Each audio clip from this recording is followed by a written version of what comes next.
Hello, Internet. The Morgan You Know podcast network presents Balls Brew. Thank you for joining us. Hello and welcome to another edition of the flagship sports podcast here on the Morgan You Know podcasting network. I am your host. My name is Rod Morgan. Joining me are my guys, my fellas. I couldn't do this podcast without them because, quite frankly, I'd just be talking and talking and talking. Not that I couldn't do that, but I don't know how interesting it would be if I didn't have these gentlemen to throw things off of. And frankly, there wouldn't be a podcast for anyone to listen to if it wasn't for this guy, the executive producer of this and every other podcast here on the network. Also host of the ever popular, yeah, we know, In the Ring with Jimmy, Chris, and Rod, our wrestling podcast. It's Jimmy Jamriska. Jimmy, hello. Week 14. Wow. What can week 15 do to cap it? Like, this is ridiculous. I cannot wait to talk some NFL football. We will, of course, be chopping up week 15 with our handicapper joining us from South Bend. We decided last week it's probably only about 3 miles, if that, from Morgan You Know Studios here in Mishawaka. It's our guy, Josh Williams. What's up, boys? We went 3-1 if we include the late text thread ad last week. We always do. Spread. It's my rules. We always do. Okay, so now we're 26-18-1 against the spread. That's over 59%. So we're just trying to get to last year's 60%. Let's go. Let's have another winning week here. Well, I love it. And don't think I forgot our old man down there in North Carolina, but he has already warned me that he could be rather excitable for this episode. So I'm trying to already throw him off his game and introduce him last. He's our guy, Chris King. Chris, hello. How in the world can the Raiders put out a 6-minute YouTube video showing the highlights of their Week 14 game? Baffles me. Listen, man, those social media teams have to have content, Chris. You're starting to get into the content mines yourself, my friend. You are now the co-host of 2 different podcasts. We go weekly. There's always got to be something to say. Come on, you should have pity for these people. The Raiders did not have 6 minutes of highlights from that game. That's why it was such a tough job for those folks. You shouldn't be coming on here and burning them. You should be talking them up and saying, nice job, guys. You got 6 minutes of highlights out of that Raiders game. Let's talk a little bit more about games from last week. We'll hold off on doing our typical opener, Jimmy Jamriska's face heel. Jimmy, we're going to keep you back in gorilla position. I'm going to drop a insider wrestling term for those that don't listen to the wrestling show to prove my vast wrestling knowledge. We're going to keep you in gorilla position for right now because I'm told that our guy, Josh Williams, has some stats that will literally blow my mind. So thank goodness I'm wearing this trademark Morgan You Know stocking cap to keep my brains inside when we hear some of the wild stuff that Williams thinks maybe made week 14 be one of the most improbable in NFL history. Okay, yeah, check this out. Week 14 might have been the most improbable week of all time in NFL history. Let me give you this.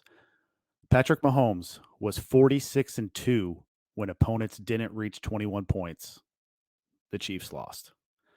Wallace, the punt returner from the Ravens, had never returned a punt before in an NFL game until he housed that one in OT for the win for the Ravens. Also, games that were scoreless at the half had went 34-0 to the under until that Jets-Texans game. That game went over. People on the under in that game are on suicide watch. Titans became the first team in NFL history to win a game in regulation that they were down by 14 with less than 3 minutes to play. Unbelievable. Teams to score 3 points or fewer in a game since 2008 were 255-2 until the Vikings beat the Raiders on Sunday. We get a Tomlin stat here. Tomlin, the Steelers, first team over 500 to lose back-to-back games versus teams at least 8 games under 500. Lost to the Pats and Zona at home back-to-back weeks. And then top it all off, who would have guessed this? Who had this on the bingo parlay card? AFC Player of the Week? Of course, it's Zach Wilson. NFC Player of the Week? Of course, it's Tommy Lasagna, Tommy DeVito. I mean, get out of here. How improbable was week 14? Listen, Tommy Cutlets, I'm going to start there because Williams, you and I, right? I bend your ear quite often during the week with fantasy thoughts, right? I don't make you outright tell me what plays. I just ask you for a couple of thoughts. And we were going back and forth about Tommy Cutlets as you dropped in the text thread, and I absolutely love that. Tommy Lasagna, either way. And you said, hey, let's go with him. I think he's a little frisky. I think you might be able to get some fantasy points out of him. And I'll be goodness, Williams, you were absolutely right. And then the other game I want to touch on is that Titans game. I literally had turned the TV off, was getting ready to go upstairs. I was like, oh, this game's over. And then I looked down on my phone as I was brushing my teeth, and I saw that the Titans had won. I was like, what exactly happened here? Yeah, it was wild. It was wild. And you asked me, should I play Tommy DeVito or Zach Wilson in fantasy? And I was wrong on that. I should have went Zach Wilson. That's how crazy Week 14 was. I mean, Zach Wilson played maybe the game of his life against the Texans. So yeah, and then just a brutal loss for the Dolphins. I don't care how many injuries you have on defense. You can't let Will Levis come in and just wreck you those last 3 minutes. I mean, my God, that was just a brutal loss for the Dolphins, and they're them trying to get the 1 seed in the AFC. Chris, what was the wildest game last week according to your old man antics? Wildest? I mean, I think the Ravens pulling out that game in overtime. That was a great game to watch. Backup punt returner, emergency punt returner, first time doing an NFL game, takes it to the house. I know that there was probably a block in the back on that play, but we know the refs are very inconsistent in the NFL this year. We can't trust them to call anything or whatever. I really enjoyed that game. That game was exciting to the very end. You didn't know which way it was going to go. The Rams are playing better now. That to me was the most exciting game. It's also proved, this past week has proved, that you desperately need a competent backup quarterback in the NFL these days. It's never been more apparent than it has been this season. We've seen way too many guys go out, way too many backups come in. I think you're going to see moving forward a lot more teams really taking pause and trying to put in that right guy as the backup. Colts have been lucky. They got Minshew. Yeah, we do have Minshew. We'll get to a Colts check-in soon. Jimmy Jam, let's give me your wildest game from last week. I know what you're most fired up about, and we'll get there very, very soon when you do your face and your heel. But what was the wildest game last week? All those ones Williams just touched on there. See, you and I like to talk about the definitions of words. The wildest game last week, Rod, was the 3-0 Vikings over Raiders, because that was so unpredictable, especially for someone, Rod, who started Josh Dobbs in a money league playoff game. How about that? Ooh, man, Dobbs really hurt you. We rode that Dobbs train right up to the end, right? Like we were literally like, if let's go off the train analogy. I'm prone to do this, where I'll go train, then I'll go to no ship. Train involved. Let's just go with ship. No train was involved. We are definitely the captains of the Dobbs ship because we rode it all the way into the iceberg. And let me tell you something. Josh Dobbs is probably never going to play for the Vikings again. He'll be on another team next year, and he'll win a couple games, I'm sure. He might be on 3 teams between now and next year. But another game that we didn't really talk about because it was happening as we were recording this, Williams, the Patriots, and our boy Bailey Zappi, 21-18 over the Steelers. How about that one? Yeah, that was wild, man. I mean, not very many people gave the Patriots a chance to win that game, but they match up well with the Steelers, and Belichick has always had Tomlin's number, man. 10-3 versus Tomlin in the history, and this one was without Brady. So Zeke had an awesome game. He's fresh. He hasn't been used very much this year, and that Steelers. This is so tough with the Steelers, man. Tomlin is terrible versus teams he should win, and then he's absolutely fantastic versus teams he shouldn't win. So beware, Colts fans. I know I'm not supposed to talk about the Steelers on this podcast anymore, but this is a classic rah-rah spot coming up this week. Tomlin. Listen, this is absolutely ridiculous. Ben Roethlisberger is coming out against the Steelers right now. I mean, listen, if Roethlisberger is going to break bad against the Steelers, there's an ugly stink in Pittsburgh, and it's not just the gangrenous wound healing on Cody Pickett. Kenny Pickett. Why did I just call him Cody? See, Cody exactly. Rhodes. This You is why got Cody Rhodes on the mind. This is Ben, why I put a ban on the Steelers. Ben is doing it for the Steelers, though. This is the ultimate bullet board material for Tomlin. You have Mitch his own Trubisky? Quarterback Williams, coming out. Mitch Trubisky. Oh, So dude, you're saying Roethlisberger's pulling a samurai here? He's falling on the sword for the Steelers. That's what you're saying is happening here, and he's not just trashing a completely terrible football team. I would be worried if I'm a Colts fan this week. I'm just You're telling you. always worried. You're the number one Colts hater. Listen, fine, let's get into it right now, Williams. You like to come on this podcast and take a big giant dump all over all of us Colt fans. I don't know if it relates back to the Super Bowl where Peyton Manning beat your boy Rex Grossman. I don't know what it's all about, but I don't appreciate all this heat that you bring to the Colts. I don't get nearly fired up about anything on this podcast. I'm never yelling at anyone. I'm never making fun of anyone. I'm never telling anyone that they should stop talking about something. I never do that, but I'm fixing to do that to you about the Colts because this is unfair. I blame you for the loss last week. There's no fault in Gardner Minshew. He is perfect. He is our guy. We are riding for Minshew to the playoffs. There's no fault to Shane Steichen. Somehow you were at fault for the terrible, terrible Colts loss at the Bengals last week. And I'll tell you why you're at fault. You told me, don't worry about picking up Browning, Rod. He's a terrible quarterback. I wouldn't think that guy's going to do anything other than look like Joe Montana carving up the Colts defense. Goodness gracious. Chris, what were your thoughts about our Colts last week? I was disappointed. We had the perfect opportunity to almost take back that division from Houston. Houston went out and lost. Jacksonville is who I meant to say we were going to catch up to. Jacksonville went out and got beat by Joe Flacco. All right. So we had a perfect opportunity, and I felt we squandered it. Our defense didn't show up. We did have that touchdown on the fourth corner that really kind of ruined any kind of comeback that we thought we were going to have on a holding call that I did not see a hold on that play. But we have to be in a position to win that game, not be coming back from a 31-14 deficit.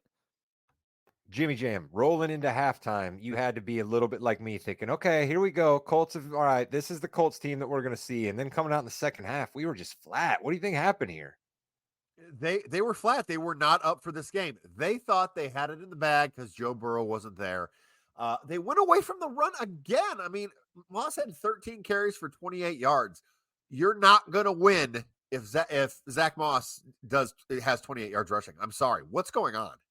Listen, we haven't discussed what we're going to do for the Morganino Christmas this year. We haven't discussed if it's going to be a white elephant or whatnot. But what I would suggest is we need to get Jimmy one of those T-shirts, run the damn ball. All right. Because that's the other thing that Jimmy talks about all the time. When the Bears come up, when the Colts come up, unfortunately not when his Chargers come up. He wants the Chargers to throw the ball all over the yard and make it to the Super Bowl. But other than that, Jimmy says run the damn ball. Those are the two things Jimmy talks about on this podcast all the time. You know what else Jimmy talks about on this podcast quite often? This network, I mean, wrestling. And we bring wrestling to the football show because Jimmy gives you his face and his heel of the week. Good guy, bad guy. Jimmy, start us off on the good side. The face of the week, 28-13, dismantling of the Detroit Lions. Let's go Bears. The Chicago Bears and Justin Fields are my faces of the week. Why? Because the Bears won and Justin Fields solidified himself as your starting quarterback for the Chicago Bears moving forward with a 19 of 33 for 223 yards and a touchdown, 12 carries, 58 yards and a touchdown. Let me tell you this, Justin Fields, he's my guy. Chris, our guy Jimmy just cut a promo right there, huh? Come on. I felt like we were in backstage with Mean Gene Okerlund right there. Jimmy was just sounding off. I absolutely love it because, I agree. I've been pro Justin Fields for a long time. The number one hater on this podcast, Josh Williams, definitely feels a different way, and we'll get to him here soon. But, Chris, you're a little bit more impartial than all of us. What do you think about the Bears just trouncing the Lions? You guys know I do pull for the Lions. I picked them to win this division. It was hard to see. I do know it's a division rival, so you never know what could happen in a division game. It's always going to be fought hard. I did think the Lions overlooked this Bears team. Especially the defense. The defense for the Bears actually played like they should. They have been a different defensive team since Sweat got there. That's for sure. He has opened up that defense a lot. For Justin Fields' I hope he gets, or for his sake, I hope he gets actual good coaches to help him grow even more. There are still flaws in his game, unfortunately. That's Um, enough. That's enough. That's enough out of you. That's enough I out of do you. think I do think Jimmy kind of went back in time to 1985 for that promo because he was just talking like this is the '85 Bears and they're Super Bowl bound. No. You've calmed down, first of all, Chris King. I have optimism in my veins right now, okay? Does Justin Field hold the ball too long? Yeah, he does. Does he get hit hard every time he slides and no flag has been thrown this year?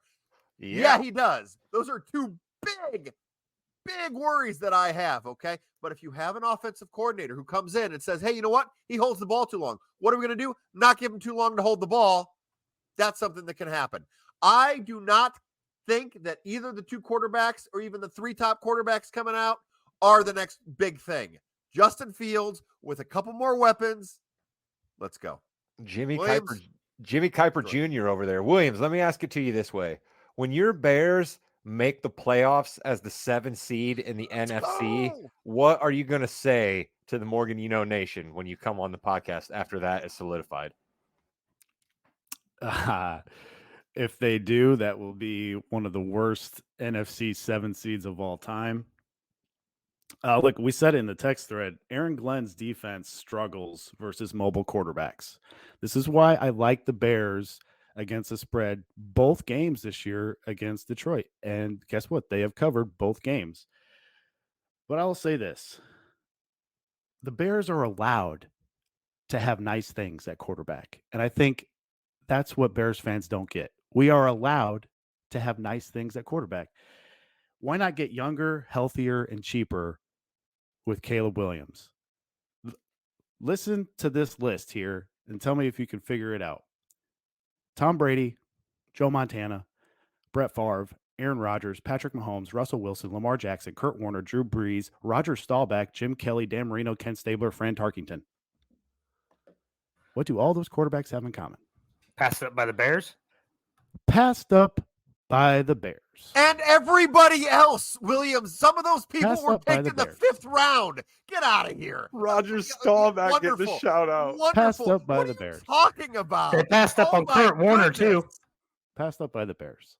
The Bears are allowed. You know who to else have passed nice up on Kurt Warner? Kroger, because he was Everyone. bagging at an IGA Foods, Kroger. right? Literally a Kroger passed up Kroger. on him. They said, you're not good enough to bag groceries for us, Kurt Warner. You go to the IGA over here. Everybody passed on Kurt Warner.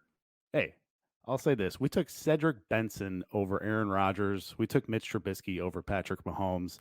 All I'm saying is that the Bears are allowed to have nice things at quarterback. The Bears fans do not realize this. They do not realize this. All right. We did not take Mitch Trubisky over Patrick Mahomes. We didn't. No one had Patrick Mahomes that high. We took Mitch Trubisky over Deshaun Watson. I thought they traded up for Watson. They should have picked Watson there. Obviously, things probably worked out better. Not going to lie. But they should have picked Watson there.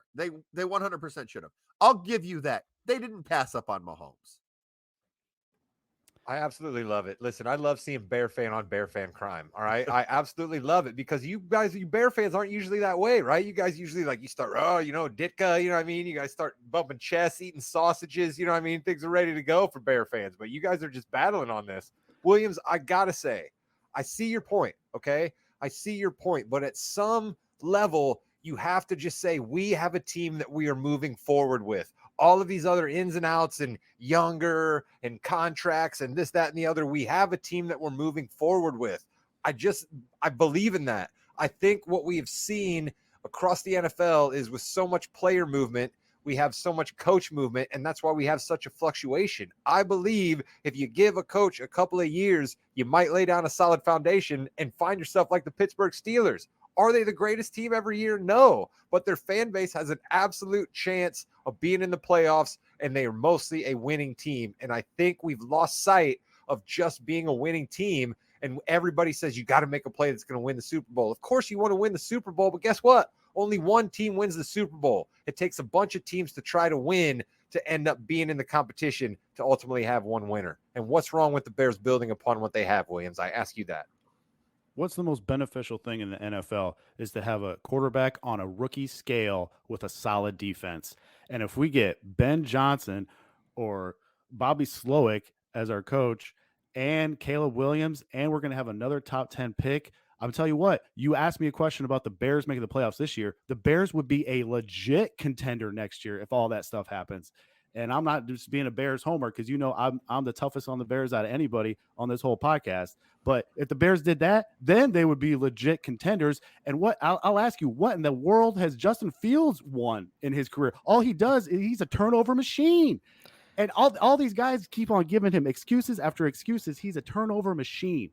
Here's the you problem. wait a minute, Chris. Hold on. Let me go here. Don't you make excuses for Justin Herbert on the regular? That dude doesn't win games. That guy's Mr. 500. Why? I mean, we make excuses for Justin Herbert all the time. Why can't we then turn around and make excuses for Justin Fields? Would be my retort there. Chris, you were going to say something. It's not. Listen, the Bears organization does not have a problem with quarterback. What they have a problem with right now is what has historically gotten the Bears to the Super Bowl with a chance to win, and that's their defense. All right. 1985, the best defense possibly of all time. 2006, when they got to the Super Bowl with a Rex Grossman at quarterback, it was Brian Urlacher and the defense that was leading that team.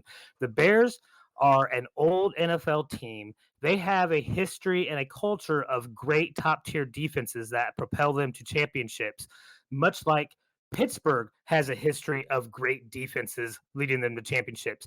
Where they are messing up is they're putting too much emphasis on this quarterback position when they have had a weak defense for the last couple years, especially last year and the beginning of this year. It's starting to get better because they have a all-pro type defensive lineman. You get another linebacker, a top-tier secondary guy. You have a whole new defense that's not letting teams score points, and then your quarterback who takes too many hits or holds the ball on too long isn't as big of a deal.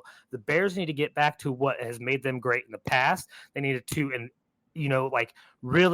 really take on that culture they used to have as a top defensive team in the NFL, and they haven't been doing that. That's their biggest problem. All right, listen, we got plenty of time to argue about what the Bears should do at quarterback. I believe the Bears are going to be saddling up and surprising some people here at the end of the year and having a run at the playoffs because, as we saw last week, there's no way we know exactly what's going to happen in any of these football games. So why not the Bears? Jimmy, let's talk about the one other big thing from the week last week, and I believe we're going to get into that with your heel. Yeah, my heel of the week is Williams. How dare you? Now, my heel of the week. Are all those idiots mad about the Kadarius Toney offsides call? That is the worst call in the history of the NFL, apparently.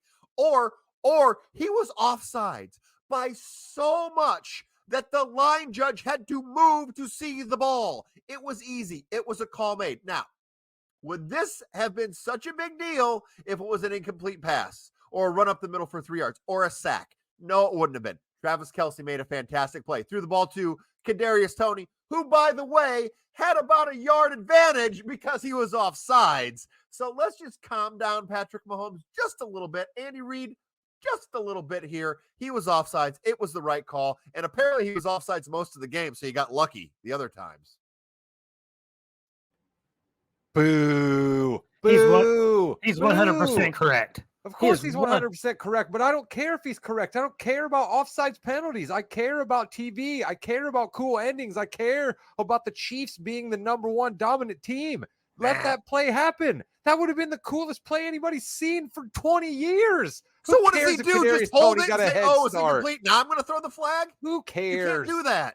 This is ridiculous. I can't believe that they wiped that play away. That was the coolest play I've seen in an NFL game in years, and they wiped it away with an offsides that I guarantee none of you noticed when it kicked off, so who cares? Music City Miracle was a better great play of all time. Well, but, I mean, but that was still an amazing play. Williams, come on. You're a rule maker. You got to be with me on this one. Music City Miracle, shout out Frank Wycheck, man. Yeah. All Kadarius Toney has to do is look to the left, put his arm out, and the refs say, yeah, you're on sides. It's not that difficult. Unless you're in the Commanders and you do that, the ref still throws the flag. But you know otherwise, what's a much better conversation? Us being able to talk about that play. That's what all of you guys are missing. Who cares about look to your left, look to your right, offsides, head start? Who cares? Wouldn't it have been so cool if we could have come on here and chopped up that play and the Chiefs with yet another comeback victory? I'm for the story. if that play would have went on with it and like they would have won that game, let's say, we probably would have mentioned it, but we wouldn't have delved into it like we're delving into it now, Rod. I would submit that this is probably better clickbait entertainment for social media and the masses than if the play was successful. If the play was successful, it would have been a great story for about a week. Now we're going to get longer than that because of the way Patrick Mahomes and then Andy Reid acted after the fact, especially Patrick Mahomes. All right. Let's calm down too, right? Like, I mean, like people were just literally waiting around a corner for like the first time they could light Patrick Mahomes in effigy, and they're like, "Yes, boom, bam," and they pounced on it. Like, let's just calm down. The guy was a little mad about getting hosed on a stupid offsides call. Let's calm down, right? Is he Reid mad? is just taking a play out of the coach's playbook, Chris. What coach gets onto the podium and says, "I really appreciate that call out of the official. That's the right call to be made, and we're a rules league"? What coach says that? What are we talking about here? That would have been great, though. That would have been fantastic. Yeah, that was the right call. Our bad. It would have been great. But let me ask you this. Is Patrick Mahomes really mad about that call, or is he more mad about his receivers not being able to catch a ball, messing up time after time, game after game, and ruining drives because they can't catch or they do something stupid or illegal? We've seen Tony do this multiple times this season, something weird, crazy that he should know better and has messed it up. I mean, Jimmy, listen, I'm going to say it to you this way. I don't care. Maybe he's mad at Tony. Maybe he's mad at the refs. Maybe he's mad at his girlfriend at home for something that's going on there. I have absolutely no idea. But you know what I'm for? Him cutting promos. Let's do it. Give it to me, Jimmy. More promos. Let Mahomes cut promos on the refs, on his opponents. Have him cut a promo on Andy Reid. I don't care. Cut promos, Patrick Mahomes. You're the man. Do what you want. All right, you know, you're right. I do like the promos, and I do want to say I'm first time ever. I'm gonna give the heel of the week for next week too, is the former coach of the Los Angeles Chargers, Brandon Staley. That's all I'm gonna say. We'll talk about the rest next week. Look at Jimmy. Look at Jimmy giving a drop. Well, Chris, you've provided us with so many instances of what you don't know already. I'm excited for what you have cooked up for your weekly segment of what Chris doesn't know. Yeah, no, I've given you plenty of ammunition already, Rod. I'm going to talk about my Cowboys, all right? You guys know I'm a Cowboys fan. And as a Cowboys fan right now, I should be more pumped, more excited than I've been in the last 20 plus years, to be honest with you. We have the best scoring offense in the NFL, the fourth best scoring defense in the NFL. We are now atop our division with only 3 losses. We are so close to catching up with San Francisco if they falter a little bit. But I don't know if I can trust this team. Listen, we all know how the Cowboys have a history of not getting far in the playoffs over the last few decades, okay? And yes, that does make me worry. The other part is we are really healthy right now. We have all 5 of our starting offensive line that's healthy this late in the season for the first time in a long time. All our receivers are healthy. Our skill players are all healthy. It's except for Trayvon Diggs on defense, the defense has been healthy for most of the year. I don't know what to expect from our Cowboys these next 4 games. I am worried about the game on Sunday with the Bills. You should be worried about that game with the Bills. I believe I was on the Bills making a charge to the playoffs there. But Williams, you're our football handicapper here. What's your read on the Cowboys? Chris's Cowboys, how should he feel? I think the Cowboys are the second best team in the NFL.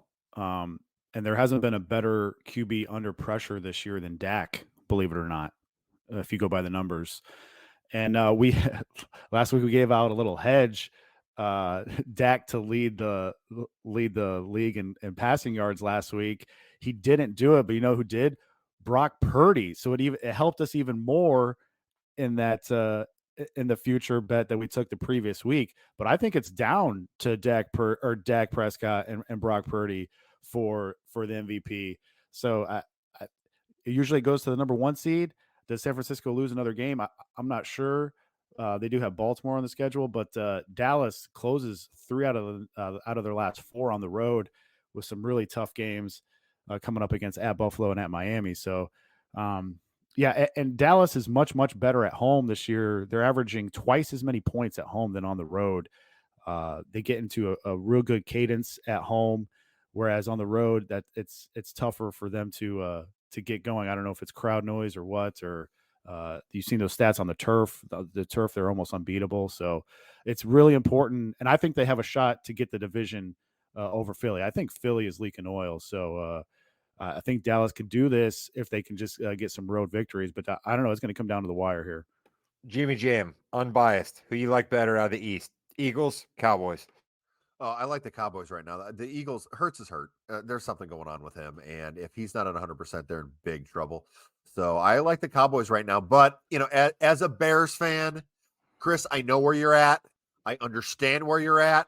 And you are right to be where you're at. You're okay. The last thing I ever want, Jimmy, is for you to say the Cowboys are favored. Okay. A valid point. Valid point. By the way, if you had the under tonight, you can go to bed because that's already out the window. But no, I'm sorry, Chris, but yeah.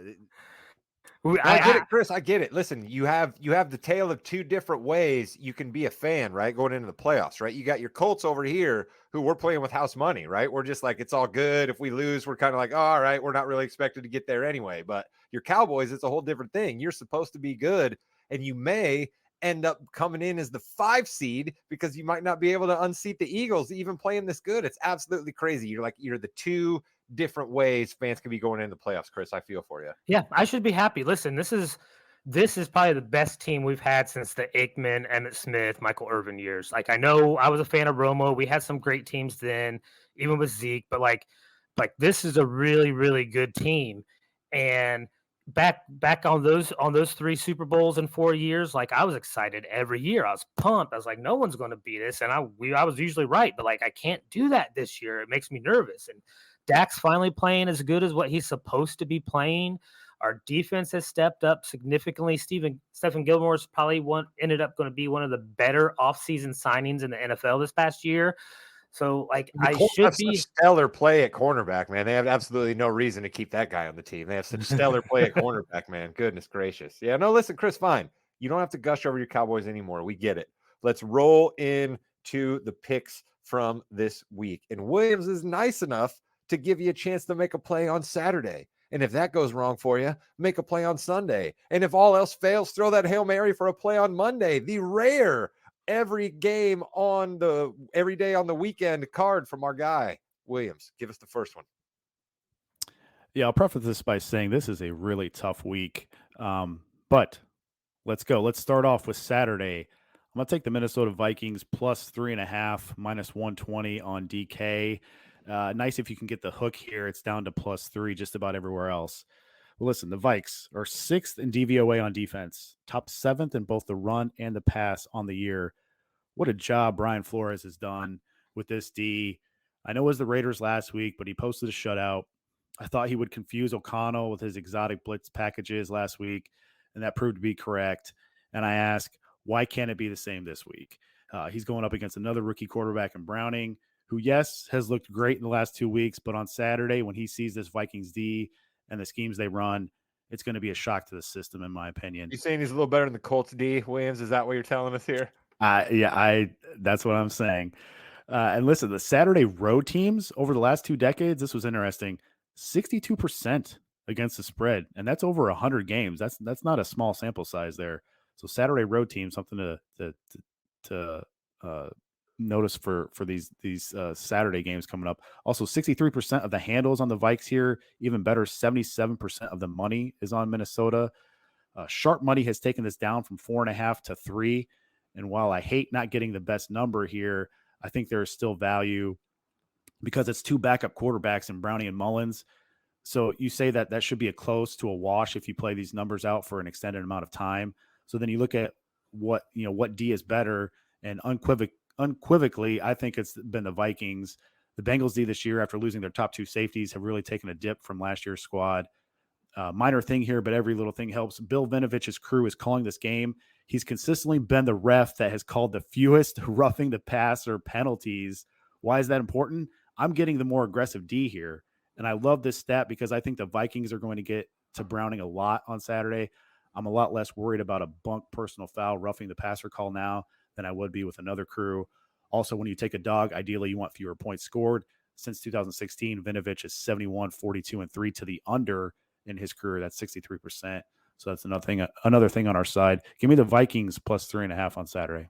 All right, but am I reading you correctly here that you think Vinny Vinovich might be hurting Jimmy's last minute Hail Mary of playing Nick Mullins at quarterback in his fantasy playoffs? I mean, Nick Mullins at least has a good offensive coordinator or a good offensive mind calling some plays here.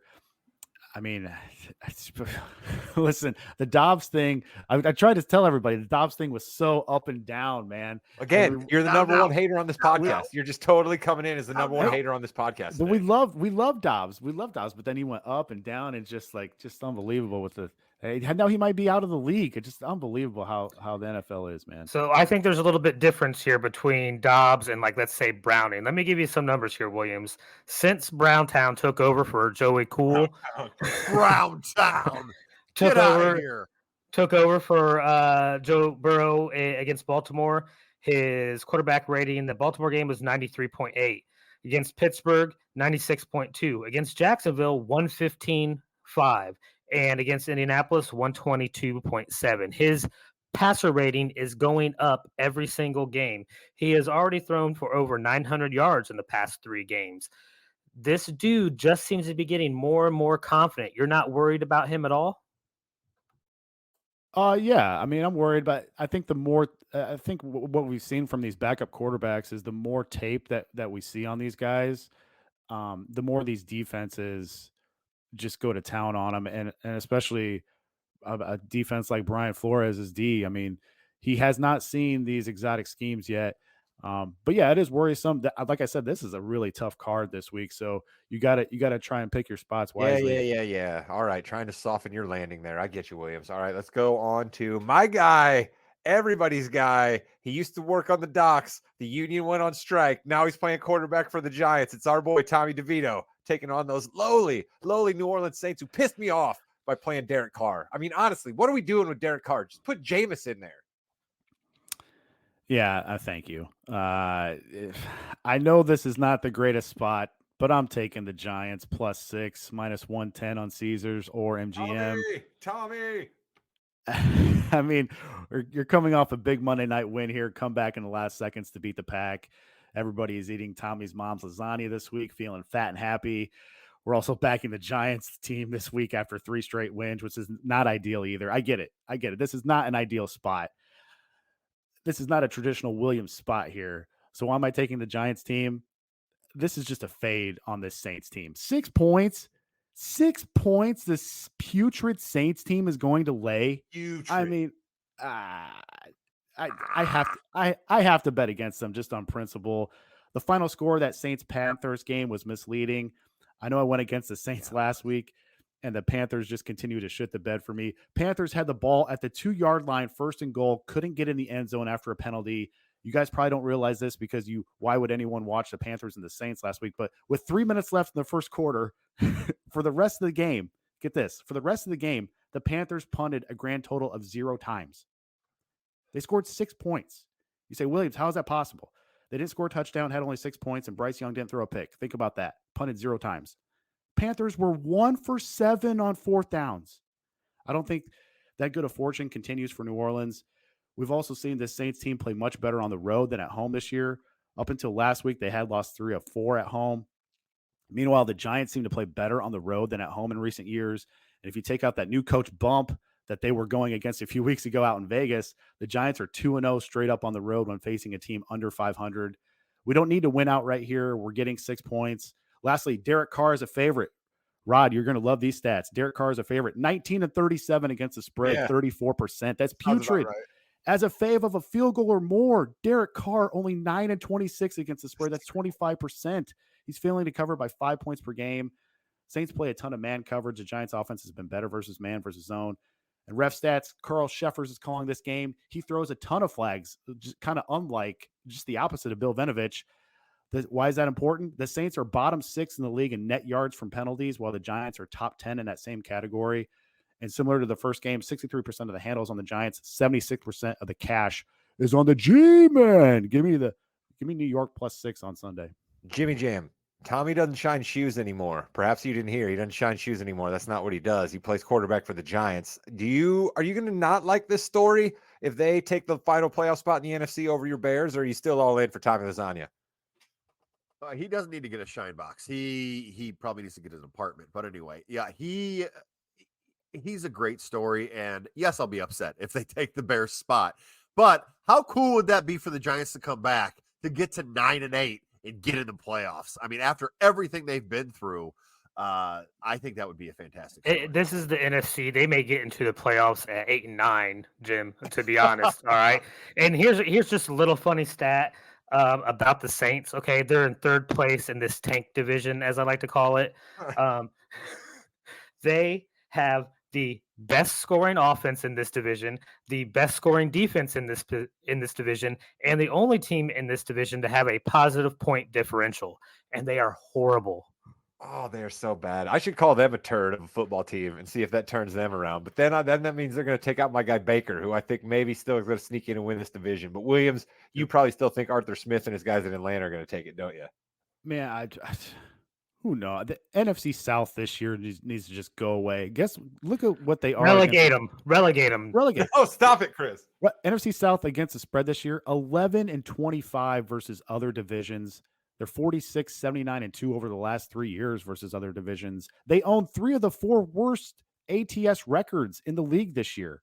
I mean, this division has been an absolute joke. Let's move on from it then, and let's get our final game, and let's take those EAGLES Eagles versus those Seahawks, who have had me riding the roller coaster all year long. I sing their praises, I trash them. I sing their praises again, I trash them. Who knows what to expect out of the Seahawks team? Williams, what do you got? Yeah, we finally get to root for fun here on a Monday night. We're going Philly, Seattle over. Yes. 47.5 minus 110 on MGM. Right before we came on here to record, there was some sharp money that took Seattle down from +4 to +3. Now on DK, the total also moved up a point with that money moving up to 48.5. The line moved for Seattle on the other books down to +3, but for now the total has stayed at 47.5. So I think there's some value there. Sometimes books are a little late to move the total, or they just don't anticipate a move coming on the total. But I think there is one coming for this game. For Philly, this ends the gauntlet scheduling that they had to go through. And this is a massive step down in defenses that they will face here. They recently had to face the Cowboys D, Bills D, the Chiefs D, the Niners D, and then the Cowboys D again. This Seattle D has been giving up chunk yardage more times than not lately.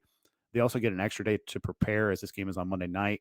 And on the other side, this is a must-get game for Seattle, man. And who on this Eagles secondary is stopping the Seahawks wide receiver core? DK Metcalf has an advantage with his matchup. Tyler Lockett has an advantage with his matchup. DK Metcalf might be stopping himself. That's got a true. little bit of Draymond Green streak in him up there at Seattle. He needs to calm down a little bit. He does need to calm down. JSN has an advantage with his matchup, though, also. And you know that Pete Carroll will have his guys ready to go as an underdog on prime time. Coach of the year, Pete Carroll. Williams, coach of the year, Pete Carroll. After losing 4 in a row. And just like Philly, this is a huge step down for Seattle and who they've had to face on D the last 3 weeks. They've had to face the Niners twice and the Cowboys. So, yeah, should be decent conditions in Seattle. Both teams need this game bad. Both teams' Ds have been leaking oil. Give me the over 47.5 here. I mean, this game can't be 24-24 or 27-21 in the fourth quarter. We win both those outcomes. So, yeah, we finally get to root for fun here, finally taking an over in 2023. Chris, you're going to be looking to the Pacific Northwest, I have a feeling, watching that game with some severe interest as a Cowboys fan. What are your thoughts on it? Yeah, listen, I was living in Pittsburgh rooting for Seattle against the Steelers in that Super Bowl. So I am going to be rooting for the Seahawks again. I don't think they can pull out the win, but I hope it is a fun, exciting, high-scoring game. Give us a game like the Ravens-Rams from last week. There we go, Jimmy. We always want to see good games. And you know what else we want to do, Jimmy? We want to get Williams giving us the street segment that has the people fired up. And you know why they like it, Jimmy? Contrary to what you say, they like it because of my intro, where I tell them that it is time for Futures Market Watch.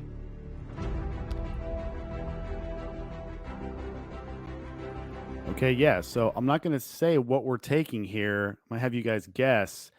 I think there's 4 guys in this category that could possibly win Coach of the Year.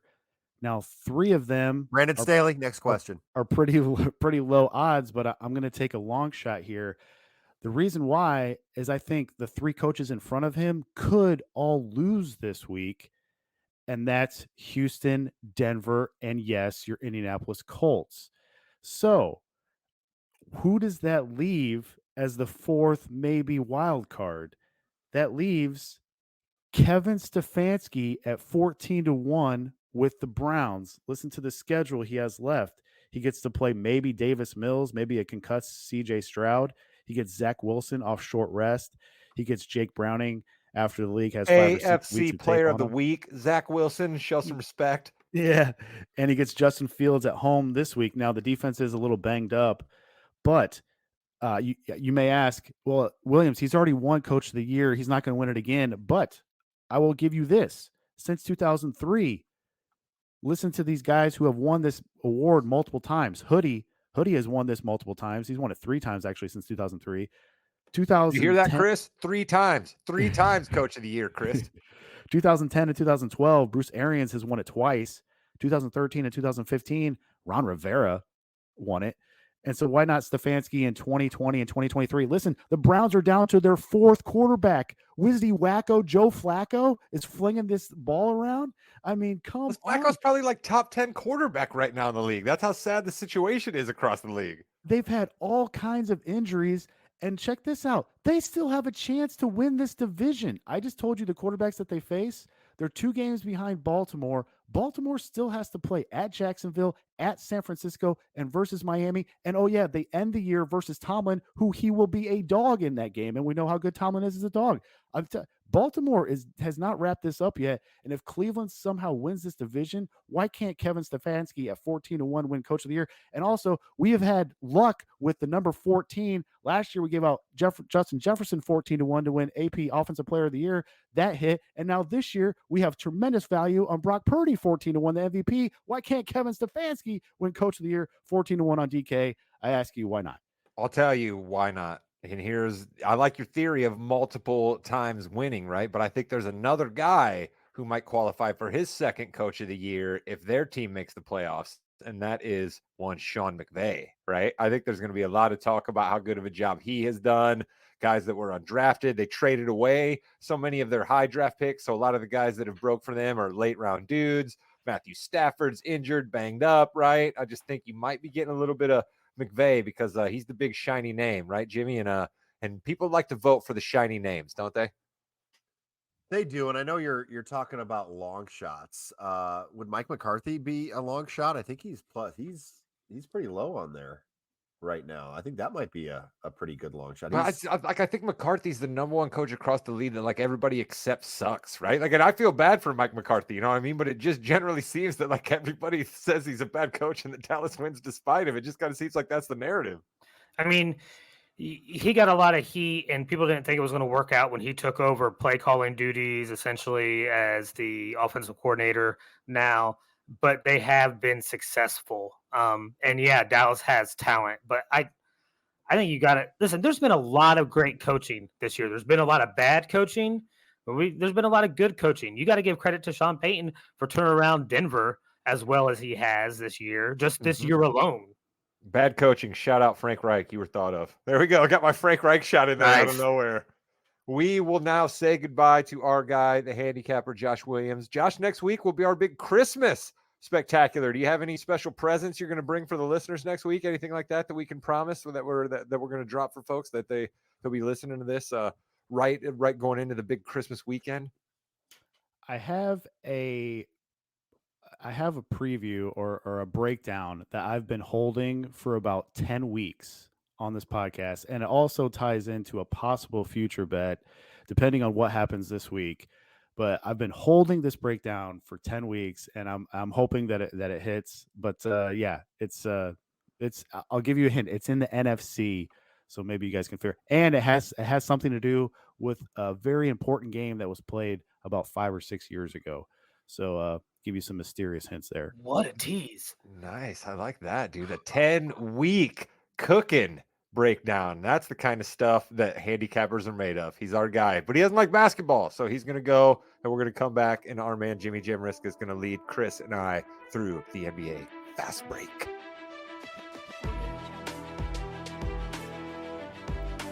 Welcome to the Fast Break, the fastest 15 minutes in the NBA. I am Jimmy. Rod is here. Chris is here. And we're going to start the Fast Break like we always do with our NBA Wins League recap for the past week. Didn't have as many games as we usually do. I will tell you this, Rod and Chris, each of us had at least one team, if not two, that I did not have to change the wins for. Give it up for the Detroit Pistons, who for the fourth week in a row, I think, have 2 wins. Give it up for our Golden State Warriors, for my squad, who haven't won a game this week. And then Chris King, your Wizards. Woo, baby, 3 wins. Let's go, Chris King, for your Wizards. But Rod, you are the cellar dweller this week. Mm-hmm. Rod's squad had 112 wins. Celtics and Lakers did pretty good for you. Hawks haven't done anything at all. Sixers had a couple good wins too for you, bud. Yeah, listen, those are my 3 squads basically. Like every other kind of like mid-card guy that I was betting on is just not going my way. I was all like, book it, Quinn Snyder, regular season wins, not really working out in Atlanta for me there. And I was like, oh no, come on, Detroit. Even when you gave me Detroit, Jimmy, and then give somebody a terrible team, I was like, oh no, come on, Monty Williams, Cade Cunningham, they'll be fine. I knowingly walked into the San Antonio Spurs situation. So I mean, it's just it's just all around not good out of me. I fancy myself knowing a thing or two about the NBA, and when you bring up the wins total, it just proves I really don't know anything. Hey, big shout out to you for picking the Timberwolves 7th. It's kind of like, how the Bears passed on Jim Kelly and Tom Brady. A lot of us passed on the Timberwolves too. So they had 17 wins. But Rod, your Spurs and your Hornets, your last 2 picks had 10 wins total for the season. My final 2 picks have 20, and Chris King's have 19. So that's a big hill to climb for you. Chris King, your Milwaukee Bucks, 17 wins, doing pretty good. Grizzlies, though, still killing you with 6 wins. Bulls had a nice little run there, 9 wins for you. How you feeling about your squad? 113 wins on the season. Chris, 1 game win or 1 game up over Rod. It is still very early in this NBA season. We are just a quarter of the way through, essentially. So a lot can change, just like a all NBA talent coming back to one of my teams the next week with the Zach rest of the Levine, team. yep, maybe in the next week coming back. Oh, I think you know who I'm talking about. It's the Memphis Grizzlies and John Morant. Marcus Smart seems to be getting healthy. We get Steven Adams back. Maybe we can turn this season around and get an additional 35 wins out of this team, maybe. Okay, Zach so Levine, that was great. That was a great Zach. That was Levine great. I have a 10-game lead at 123 wins, and it's kind of apropos that I have the Clippers on my squad because I think I'm going to start sitting some people. I've got enough of a cushion. I can sit some people and get up for the rest of the season. The Clippers, 13 wins on the season. The Oklahoma City Thunder with 15. Even after a couple of bad games by the Nuggets, they're still at 16 wins. My Pelicans, big 14 wins for them. And the Rockets, let's go. 12 wins for my Rockets. I'm very excited for that. Zion took it personally that people said he was a little out of shape in that Final Four. He said, all right, fine. I'm going to score 36. Rod, I think we need to get like an outside auditor to make sure Jimmy's doing his math correctly. 10 wins above us seems a little bit off to me. He's cooking us, man. There's no doubt about it. But when he starts rattling off those teams that he's got, it definitely makes sense, right? Like I literally am just the Wolves, the Sixers, Celtics, and Lakers. That's it. Those are the only teams that are moving my wins total. Yeah, I mean, listen, I got the Bucks and the Mavs right now. I think they're the ones moving mine the most. My 8th round pick, the Orlando Magic, say 16 wins. They're like the second best team in the East, and he picked them 8th. Yeah, I know, it's ridiculous. Well, so, you picked the Timberwolves 7th, so both of you guys have something over me. So we have so many stories to go through. I think we're going to start. Listen, my podcast. What is this called? Hosting gig here. Draymond Green. It was so interesting that the Bill Simmons podcast this week, Bill Simmons and Doc Rivers had a really good discussion about Green. And Simmons said, you got to be careful because he might go off at some point. Next night, He punches my boy, Yusuf Nurkic, actually more Wu-Tang's boy, Yusuf Nurkic, right in the face, okay? For those of you who are AEW wrestling fans and Chris Jericho fans, that's called the Judas effect, is what he did. That is an actual Rod wrestling finishing move that he did on another NBA player. Well, of course, I've never seen it done in AEW. I'm not entirely sure what this AEW is that you speak of, but professional wrestling is pretty cool. Perhaps people should check out the WWE where they do it better. Yeah, it's fine. It's fine. Chris King, Draymond said he was a little nervous, a little upset that Nurkic was grabbing him, and he just kind of flails his arms. Didn't really mean to punch him. Chris, have you seen the replay on that by chance? Yeah, no, I've seen it. I've seen What grab? I've seen every dirty backhanded type play that Draymond has done in his 12 plus years in the league. Okay. This isn't something that's new. I thought it was a bit telling that he comes out and says, I was trying to flail my arms to get a call, which means he has admitted to flopping his entire career.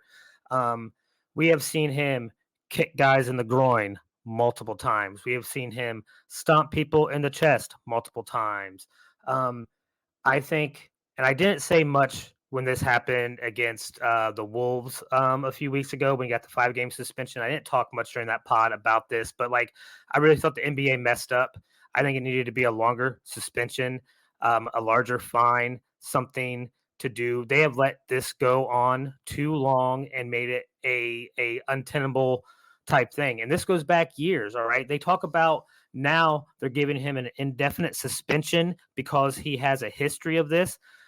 They should have been doing this 3 years ago, or let alone, how about last year's playoffs when he stomped Sabonis in the chest? All right. We have seen this time and time again. And like the NBA not punishing him when he has done this in the past is what's really egregious to me.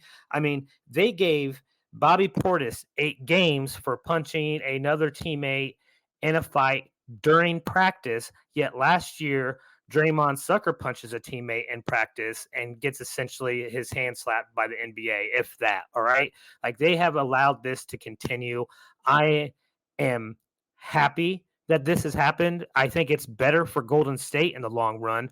They're going to learn that they need to do something different with their roster construction, especially with their starters, because they have some issues. And Draymond does not help that team anymore. I'm sorry, he doesn't. He had already played 17 minutes in that game before being ejected, and he had 2 points, a board, a steal, and maybe 1 assist.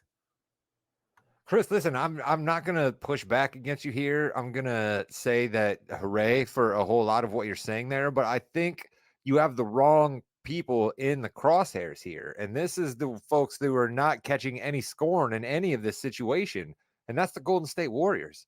The NBA has suspended him as much as they can. I mean, literally, if you look back the way that they've done it and now going up to this indefinite suspension, which I'll also be honest, I don't like. I don't like that it's an indefinite suspension. I think Draymond deserves a huge punishment, but I don't like indefinite suspensions because that sets a precedent where then you can set another guy down and you already have so I don't like indefinite. But where are the Golden State Warriors in any of this? In any of this? Chris, they're standing behind their man, Rod. Well, then fine. They should get fined themselves. They should get fined themselves. I agree. I don't disagree with you. I was hoping one of you would bring up the Warriors as something to blame too, because it's just like they came out and said, listen, we're going to stand behind Draymond. We're not going to leave him out. Like he has helped us hang a lot of banners. Well, they've changed their tune a little bit because I think they're finally realizing, and all of us are parents here on the podcast, okay? And I'm going to make the analogy this way, all right? Sometimes you'll be out in public and you'll see a kid just fire back at his parents with a curse word, all types of disrespect, right? And all of a sudden that parent will have this look of horror on their face, like, oh my God, where did that come from? And somewhere in the back of your mind, you're like, no. This ain't the first time that kid's done this to you, and you didn't do anything about it at home, so you shouldn't be the least damn bit surprised that now he pulled it on you here in the lows. And that's exactly what's going on with Draymond here, Chris, because you said it. He punched Jordan Poole in the face, Everybody on that team saw it, and he didn't even get suspended by the team. They just trucked him out there for ring ceremony, and then they gave him a 4-year, $100 million contract the next year and shipped the guy that he punched out of town. So when's Draymond Green ever going to sit back and do anything for the Warriors? Never. He's a selfish SOB who's tanking that team, and it's time for Steph Curry to come out and make something happen. Yeah, you got to put some blame on Steph because he's not coming out there. No, I'm not putting any blame on Steph, but it's time for him to come out and say it now. Oh, he's been backing Green up this entire time. Last year during backing Green up, Chris, because Green has his back. You're going out on the court. You want a guy like Draymond Green with you, but now it's time for Steph to realize you watch your teammate punch another teammate, and you don't say what he did was wrong. You watch him stomp another player in the chest during a playoff game, putting that game at risk to lose. And when he walks over to the sideline chanting at the crowd because he doesn't care, you give him a high five. That's not the type of leader that the Warriors need. Oh, so please. Earlier in this podcast, you were killing Patrick Mahomes for bitching about that call after the game. And the minute Steph Curry comes on and says Draymond Green's this, Draymond Green's that, you're going to kill him for not backing his teammate. This is ridiculous, man. Well, listen, I've been real disappointed in the NBA this week. All right. 3 days ago, I was excited for this podcast. We had a great in-season tournament. Yep. We had viewership up those last few games for the in-season tournament. We saw some of our favorite teams play well. The Pacers getting into the championship game. It felt like the playoffs. And now we see why the NBA has such a public relations problem when we have night after night prima donnas, people being extra violent or whatever you want to call it over and over. So now instead of celebrating the NBA this week, we have to do this. All right. So speaking of prima donnas, Chris, I think I know where you're going with your story of the week. Let's talk about it. Yeah, that's Giannis. All right. Wow. And listen, if there's Giannis there's like venom coming through the screen right now out of Chris. I love this. Giannis wants to talk about playing hard and winning the game. I mean, he didn't do enough in the in-season tournament when it was actually meaning something. Instead, he waited till essentially a meaningless December game. All right. I applaud him. Listen, Giannis is a great player, future Hall of Famer, MVP, but I don't care who you are on an NBA roster. You can't be running into the hallway and locker room of the opposing team after a game, cussing people out for a game ball, that you should be a professional enough. He's been in the league a long time. You need to talk to your equipment guys, your assistant coaches, somebody in your organization. All right. There's 2 game balls. All right. The Pacers don't need the original game ball. And if we want to get into it, I don't think they did. But Giannis, and he has a history of this too. We saw it in Philadelphia last year when he threw the ladder off the court and almost hit somebody because he wanted to practice free throws after losing a game. He is a professional. He's supposed to be one of the future faces of the league. He cannot be doing this. He had a historic night, and it's essentially tarnished in my eyes and a lot of people's eyes now by the way he acted after that game. All right, Chris. Yeah, it's definitely tarnished for sure. And the reason why this all happened is because one of the Pacers rookies, Oscar, how do you say his last name, Chris? Eshibwe. Thank you. Scored his first basket. They wanted to give him the ball. Okay, apparently there's 2 game balls. I didn't know there's 2 game balls. Who the heck cares, right? Giannis cared. I think it really did. It so got overblown. Carlisle was really nice after the incident, kind of talked about everything that happens. Like there, people came back, were yelling and screaming at us. It's one of those things, Chris. I think Chris was right. They should have just gone to their equipment managers, gotten together. They would have figured something out. And now Giannis is even saying, I don't know if it's the right ball. Could be any ball. I dribbled it. I don't know. Listen, man, I'm for the story. Yeah, no, it's a great story. Rick Carlisle's a prickly SOB, man. All right, he can come into the post-game press conference and sound all nice and magnanimous and old man sunshine like he's trying to put off these days. But Carlisle has a history of being a prickly dude. I guarantee the minute Giannis fired back there, and probably a tone that he didn't have to, Rick Carlisle probably fired right back at him with the double stone cold double bird salute, because that's how Rick Carlisle gets down. And so these teams hate each other. Let's have them meet up in the playoffs again. But I'll tell you who that's bad for. That's bad for Indiana, because they've given up 116 points to Giannis in the last 2 times they played him. They've also beat him 2 out of 3 times already this year, though. But this is what makes for a good rivalry, like Rod said. The next time they play, are you kidding me? Well, they played 2 times in a row, January 1st and January 3rd, That's home gonna and be home game. disgusting. Like a And yeah, bloodbath. it's I like the rivalry, but listen, the casual NBA fan, the people that NBA needs to get watching more NBA games don't like this type of behavior after a game. Are you They going to don't. mention at any point that Giannis scored his career high and he has a bit of a claim to the game ball? Are we even going to mention that? I said it was a record-breaking night. He was fantastic. I give Bucks him record all the too. props. Yeah. But there's 2 game balls. Talk We to your couldn't even coaches. pronounce the other Talk dude's to your last team. name. I'm sorry. Oh. You're Giannis. You get the game Oscar ball. Tshiebwe, I did pronounce his No, you name did. correctly. You did. No one else could. No, you were great with it. I knew you would know that. Rod He's saying got no a one name else like could. Giannis Antetokounmpo, but we know how to pronounce it. So therefore, he gets the game ball because he's the big deal. This And other Rick dude doesn't Carlisle matter. said it himself. He can have the game ball. We'll take the second one. It's not that big of a deal.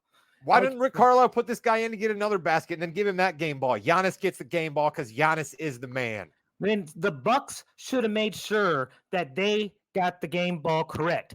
And if you look at the tape, the Bucks did have the game ball. Damian Lillard shot that 3 after the buzzer sounded. The ref got that rebound, handed it directly to a Bucks staffer.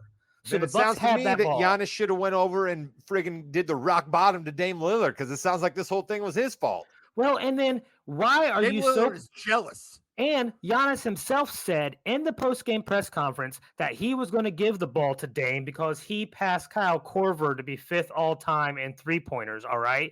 So what's BS. Giannis? That's Giannis lying. That's Giannis So, just telling again, a story. Exactly. So why should I care what Giannis has to say? All I know is Because that he's I a have two-time MVP and an NBA champion and and possibly he one of the should best know players better. in the NBA. He should know better than to act that way. When Jordan Oh, wanted the know ball, better. he made sure he got the ball. If Giannis didn't even get the You should ball know from better his than getting this fired up with your old heart, but look at you. Yeah, Giannis, I like it. Giannis also admitted in the post-game press conference that he didn't get the ball from his record-setting Game 6 performance to win the NBA title when He's he kinda scored bitter about 50. that. Do you Yeah, want to he's know kinda why? bitter Because he about got that. an NBA championship. That's why.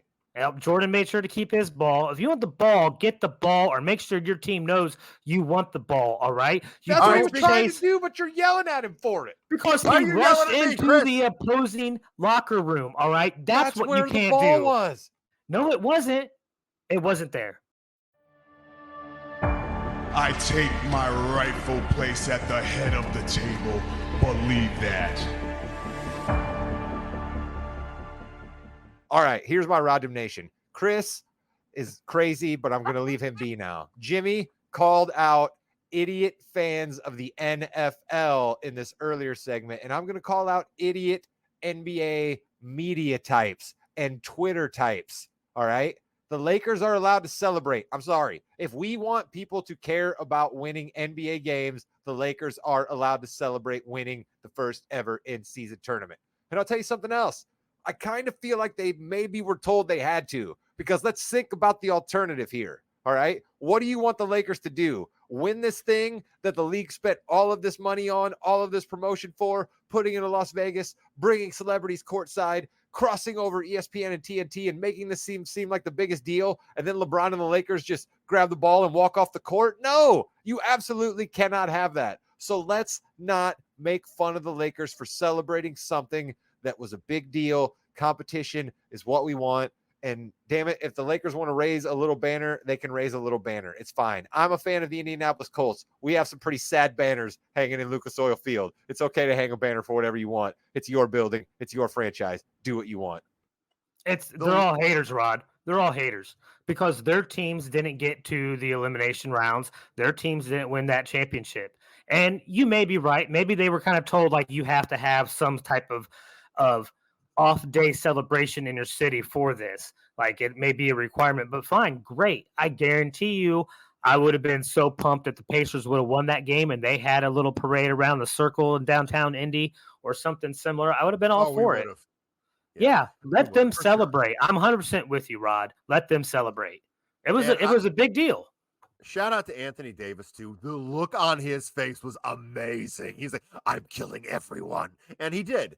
He did a really good job. And this just shows that the Pacers, have a good team, but they need to get some interior defense because the Lakers scored way too many points. I think 80 some odd points from the paint, and they need to make a couple trades. The Pacers. Well, Real they just quick, made that. They just made that signing, right? What's his name? I don't know. They just signed a guy that's kind of an interior enforcer type defender. I can't remember his name. Well, he's got to be a huge impact player then if you can't remember his name. By the way, I know this is basketball, and we're going to get to the Kings Hardwood hierarchy in a second, but we record this on Thursday night, and the Raiders are absolutely destroying the Chargers, right? It's 49-7, not even close.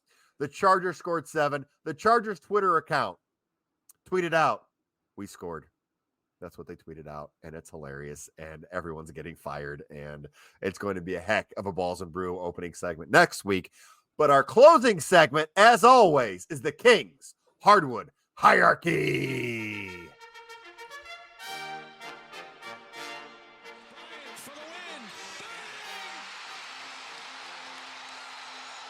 All right, King, it's Boston. All right. You're still winning. You're still top of the East. Still got the best record in the NBA. You've won 3 in a row. All right. So Boston, they're the Kings right now. All right. That's just the way it is. And no love. Wait. No love to the team that won the midseason tournament, which was recent, right? I mean, we've had some games since then. That here. last game doesn't count, okay. Jimmy. I dare you. Find the stats for the championship game right now. I didn't change anybody's record or their last 10 or their win streaks. That's I me. can't find it. That's on me. Go ahead. Who's your queen? All right. And this is a close second because this is another team that is still just winning night after night for the most part, 8 out of their last 10, and that's the Minnesota Timberwolves. All right. They're playing the second best basketball in the league. How scared should we be of Minnesota being this team all year long, Jimmy? I mean, because when we came into this year, it was Lakers, it was Suns, it was maybe Clippers, it was, of course, the Nuggets. How worried should we be that this Minnesota team is for real? Oh, they're for real mostly because Karl Anthony Towns now doesn't have to be, and he knows he's not the alpha. He knows he's not the number one, and that's fine. He can play his game. He can be a little lackadaisical if he needs to, because Ant Edwards will rip people's heads off as he's going through it. So I really like this team, and they like Rudy now. And Rudy's actually playing well. And by the way, thanks to me, just because I didn't like it. But anyway, I really like the T-Wolves moving forward. Yeah, they're tough. They're real tough. I'm going to stick with what I still think is the most surprising story of the season as my prince, and that's the Orlando Magic. Let's go. They play a much better defense than Milwaukee or Philadelphia does right now. They play a much better defense than a lot of teams. That's basically right, what they hang their hat on. Right. I also think they're a much deeper team than like Philadelphia or how many Milwaukee. teams would kill for a guy like Cole Anthony off of their bench right now? You know what I mean? Right. So like to me, they're still the third best team in the NBA right now. Oklahoma City is close there too. They've been playing real well. I know Philly has won 4 in a row, but I still like Orlando. Listen, they are playing great basketball when no one expected them to at the beginning of this year. Us three kind of included.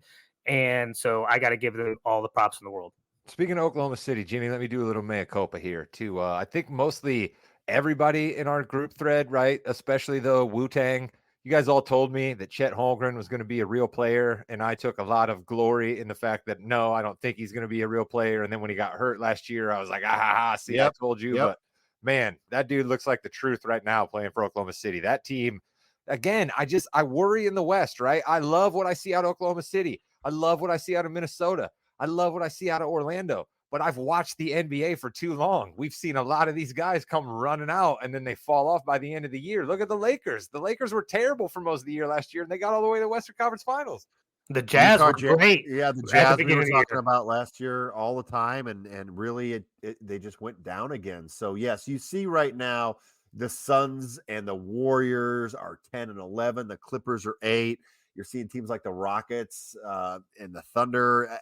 That's what the NBA season is great. That's why the midseason tournament worked well, because it hyped you up, and now we have a nice little stretch before the trade deadline, and then we go full bore to the playoffs. Speaking of playoffs and not seeing the playoffs, Chris King, Justice. Well, This is the official San Antonio Detroit jester group. There is only one court jester this week. This is the second time they've been a jester this year, and it revolves around the same reason that they were a jester last time. It's the Golden State Warriors. Ooh. I thought you were Okay, going to go so- Wizards here. No, so it's whenever Draymond gets suspended, either multiple games or indefinitely, the Warriors are automatically going to be the jester. I said it last year. I said they made a mistake when they decided to stick with Draymond Green over Jordan Poole. I know Jordan Poole hasn't been great going to Washington, but No. he was never supposed to be a number one guy anyway. He was great at Golden State as the number 3 option, essentially, for the most part. He did help them win their last championship much more than what Draymond did. I don't see Golden State getting back to the championship at any time soon as long as they keep Draymond on the team. Right now, they don't even make the play-in. This is ridiculous. No team with Steph Curry on it can be the jester. All right. The jester has to be the Washington Wizards. Okay. Because the Wizards are getting blown out. All right. The Spurs are flirting with trying to win, and it just doesn't work out for them at the end. And the Pistons at least fight hard occasionally, and then it doesn't work out for them at the end as well. The Wizards never show up, dude. Like, these guys are here for a fashion show, right? Like, Kyle Kuzma and Jordan Poole care more about what they're wearing into the game, and then they care more about trying to floss for some pictures. It's an absolute joke what's going on in Washington. I'm offended that you put the Warriors here. I know that it's bad times in Warrior land right now, but the Wizards are offensive. If Draymond Green didn't perform some sort of wrestling move this week and get suspended, it would have been the Wizards, all right? But I'm sorry. I told you I was mad. I told you this has disappointed me this week with the NBA, and you talked yourself. The Warriors have to take some of the responsibility for what has happened in there, and I am giving them their just desserts, all right? You want to put clowns on your team that continuously bring down your team. You are clowns. You are a jester. Well, there you have it. Golden State, put this up on your bulletin board. Chris King put you as the jester of the week. Now it's time to turn it around. What a fiery week in Balls and Brew and the Fast Break. We appreciate you listening as always. And Chris King, if you can handle it, take us home. Wait a minute. Before you take us home, Jimmy, we got to tell people, all right, to tune into our wrestling show this week, all right? It's one of our favorite shows to do. Yes. You, Chris, and I will all pick our best wrestler of the year, best pay-per-view. We're basically giving out our awards. It's our version of the Oscars. We call it the Yeah We Knowies. Even if you don't watch wrestling on a consistent basis like us super fans do, I think you'll still enjoy this episode. Give it a try in this very feed that you're listening to right now. Chris, I'm sorry. No, it's all right, Rob, because you are right. It is a great awards show, and you don't have to worry. We don't have any kind of dumb special effects or music category, so everything is must listen to. Goodbye, Internet.